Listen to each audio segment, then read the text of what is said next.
what happens to communities when conflicts end. I am here to talk about community-driven sustainable development in post-conflict regions and the role I and hopefully we see it playing in the future. But first, let me start with a story. I was born in the Sinjar region of Iraq. I am a member of the Yazidi community, a small religious and ethnic minority who has faced decades of violence and discrimination in that region. Like many others, I worked for the United States military in Iraq for 5 years as a translator and cultural advisor. After that, I had an opportunity to resettle in the US and work on my education. In August 2014, while I was still in college, the Islamic State, better known as ISIS, attacked the Yazidi community. They surrounded Yazidi villages and towns and took the Yazidis hostage. For those of us who lived outside the country, we struggled to find ways to help our community back home. The news that we were receiving sounded too horrific to be true, and yet it only worsened. ISIS forced more than 400,000 Yazidis to flee their homes and leave everything behind. They massacred thousands of Yazidis. They enslaved more than 6,000 women and children. ISIS not only committed genocide against Yazidis to destroy them and their culture, they also destroyed the Yazidi homeland. For survivors who were physically able to return home, they could not, simply because there was nothing for them to return to. 8 years after this genocide, nearly 3,000 women and children remain missing in captivity. Hundreds of thousands of my people are trapped inside internal displacement camps in Iraq, without opportunities to be able to thrive and access economical and educational opportunities. Mental health challenges and early marriages plague the community inside these camps. Yazidis are not alone in this. According to a report from the World Bank, the global average stay in an internal displacement camp is 5 to 15 years.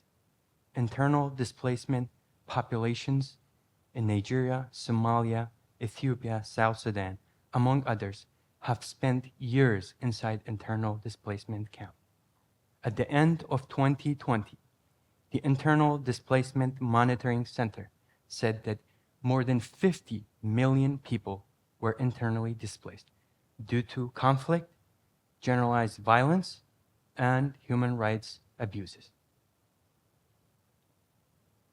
While organizations and governments working in the displacement camps have good intentions, the camps are not designed for the long term. Instead of becoming places to promote long-term solutions, they have become places to contribute to the continued marginalization of traumatized survivors. Governments and organizations that are working inside these camps should work with displaced populations to help them access sustainable solutions and return to a safe environment in their homeland, or find asylum in a safe place. This is a goal shared by all of us. Of course, we need more political resolve from the international community to help stabilize post-conflict regions so that families and communities can return to a safe environment. Like many people, the Yazidis are a proud people. They do not want handouts. They want a hand up. This is not a new concept, but this is one that has proven difficult to achieve. Nadia's initiative. My ideas about sustainable, driven community development borrow greatly from my service at Nadia's initiative. Nadia's initiative is an organization founded by Yazidi survivors to help rebuild communities in crisis and advocate for survivors of conflict globally. We have found that we are filling a gap left by our own government, the Iraqi government in Sinjar, and the international community, who are more focused on short-term solutions, not long-term solutions. We work closely with communities throughout the Sinjar region to identify the most pressing needs and co-create with the community programs that best match those needs. From whether it's restoring and improving access to education, healthcare, businesses, and access to water. I hope our successes can serve as a case study for many around the world, but also to inspire you to join us in advocating for long-term, sustainable, community-driven solutions in post-conflict regions. Working closely with survivors in the region, Nadia's initiative has not only determined what programs are most important, but also those that have the best chances of success and sustainability. From restoring infrastructure to improving access to education and livelihood, to access to healthcare, small businesses, and women's empowerment. Let me share a few examples with you.